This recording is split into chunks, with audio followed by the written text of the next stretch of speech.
Imaginez, vous êtes à 10 000 mètres d'altitude, entre Paris et Bangkok, somnolent devant la carte de vol.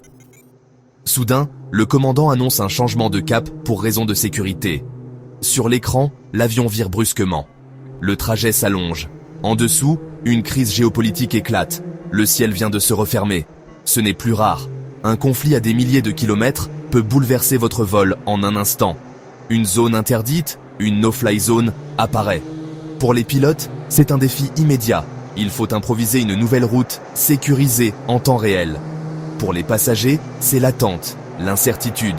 Le ciel, symbole de liberté, devient un échiquier où chaque mouvement est dicté par la prudence. L'aviation commerciale, d'ordinaire réglée à la minute, se grippe dès qu'un espace aérien ferme. Les compagnies doivent reprogrammer des centaines de vols, gérer la frustration, jongler avec les contraintes. Derrière l'annonce du commandant, une intense activité s'active dans le cockpit et les centres opérationnels au sol. Les équipes analysent les NOTAM, redessinent les routes, recalculent le carburant, vérifient les autorisations, parfois annulent le vol. Chaque décision vise une seule chose, la sécurité absolue. Le ciel, loin d'être sans règles, est l'un des espaces les plus réglementés au monde. Un espace aérien fermé, c'est un pays qui interdit officiellement le survol de son territoire, souvent pour des raisons de sécurité. Cette décision est communiquée via les NOTAM, alertant toutes les compagnies aériennes. Les causes principales ?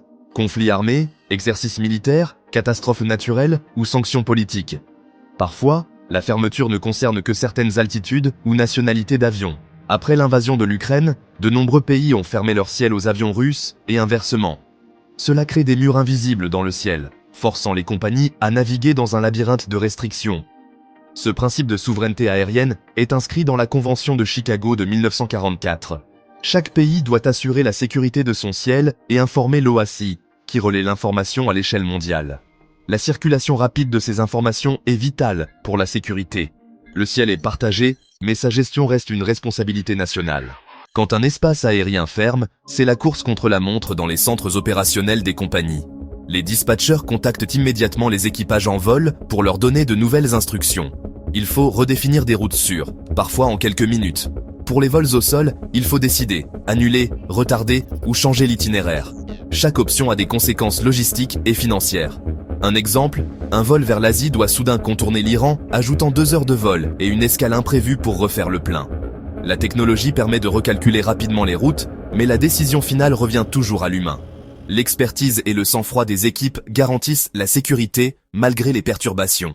Contourner un espace aérien fermé, ce n'est pas juste faire un détour.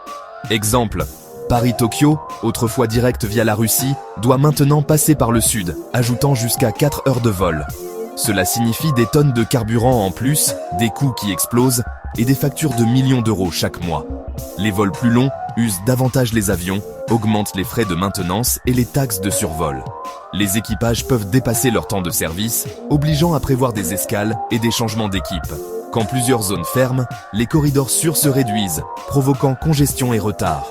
Un problème local peut ainsi provoquer des embouteillages dans le ciel à l'autre bout du monde. L'aviation mondiale est un système où tout est interconnecté. Le drame du vol MH17, abattu au-dessus de l'Ukraine en 2014, a marqué un tournant. Depuis, le principe de précaution prime, mieux vaut un long détour qu'un risque fatal. Les compagnies et autorités n'hésitent de plus à interdire le survol de régions entières dès qu'un risque apparaît. La pression économique existe, mais la sécurité des passagers est devenue la priorité absolue. Les compagnies investissent dans l'analyse des risques géopolitiques et appliquent parfois des règles plus strictes que les recommandations officielles. Des zones comme la Syrie, l'Irak, le Yémen ou l'Ukraine sont systématiquement évitées. Des bulletins d'information sur les zones de conflit sont publiés régulièrement. La sécurité n'est pas une option, c'est le fondement du transport aérien. Pour les passagers, une fermeture d'espace aérien bouleverse tout le voyage. Retard, escales imprévues, annulation.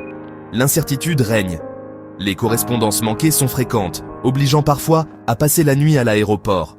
Les familles, les personnes âgées, tous subissent fatigue et stress. Les frais annexes, hôtels, locations, billets non remboursés, s'accumulent, rarement couverts intégralement. À terme, les surcoûts pour les compagnies se répercutent sur le prix des billets. Voyager vers certaines destinations devient plus cher. L'aspect psychologique compte aussi. Survoler des zones à risque, même sécurisées, génère de l'anxiété. Le ciel, censé être un espace de tranquillité, reflète désormais les tensions du monde. Le passager devient témoin direct de la complexité géopolitique.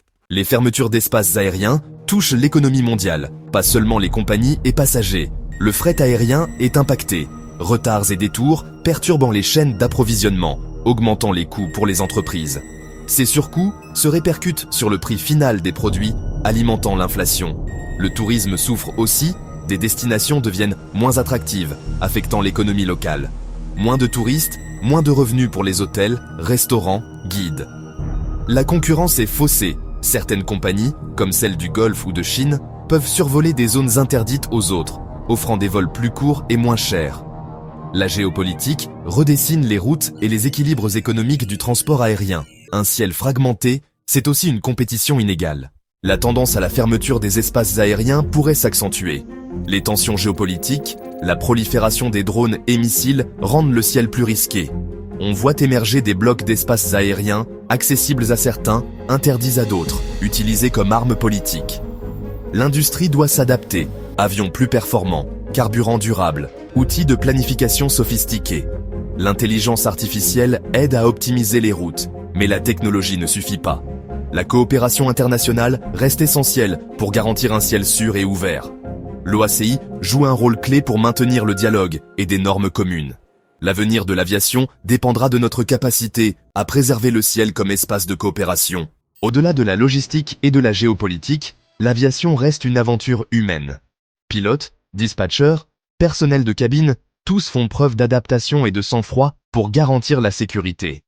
Les équipes au sol redessinent les routes, gèrent les imprévus et soutiennent les équipages. Le personnel de cabine rassure les passagers, même dans l'incertitude. Le courage, c'est prendre la bonne décision, même si elle dérange. La résilience des passagers et la confiance mutuelle sont essentielles. Les crises révèlent l'engagement sans faille des professionnels de l'aviation. Derrière chaque vol retardé ou dérouté, un immense travail se joue pour vous permettre d'arriver sain et sauf, malgré les tempêtes du monde.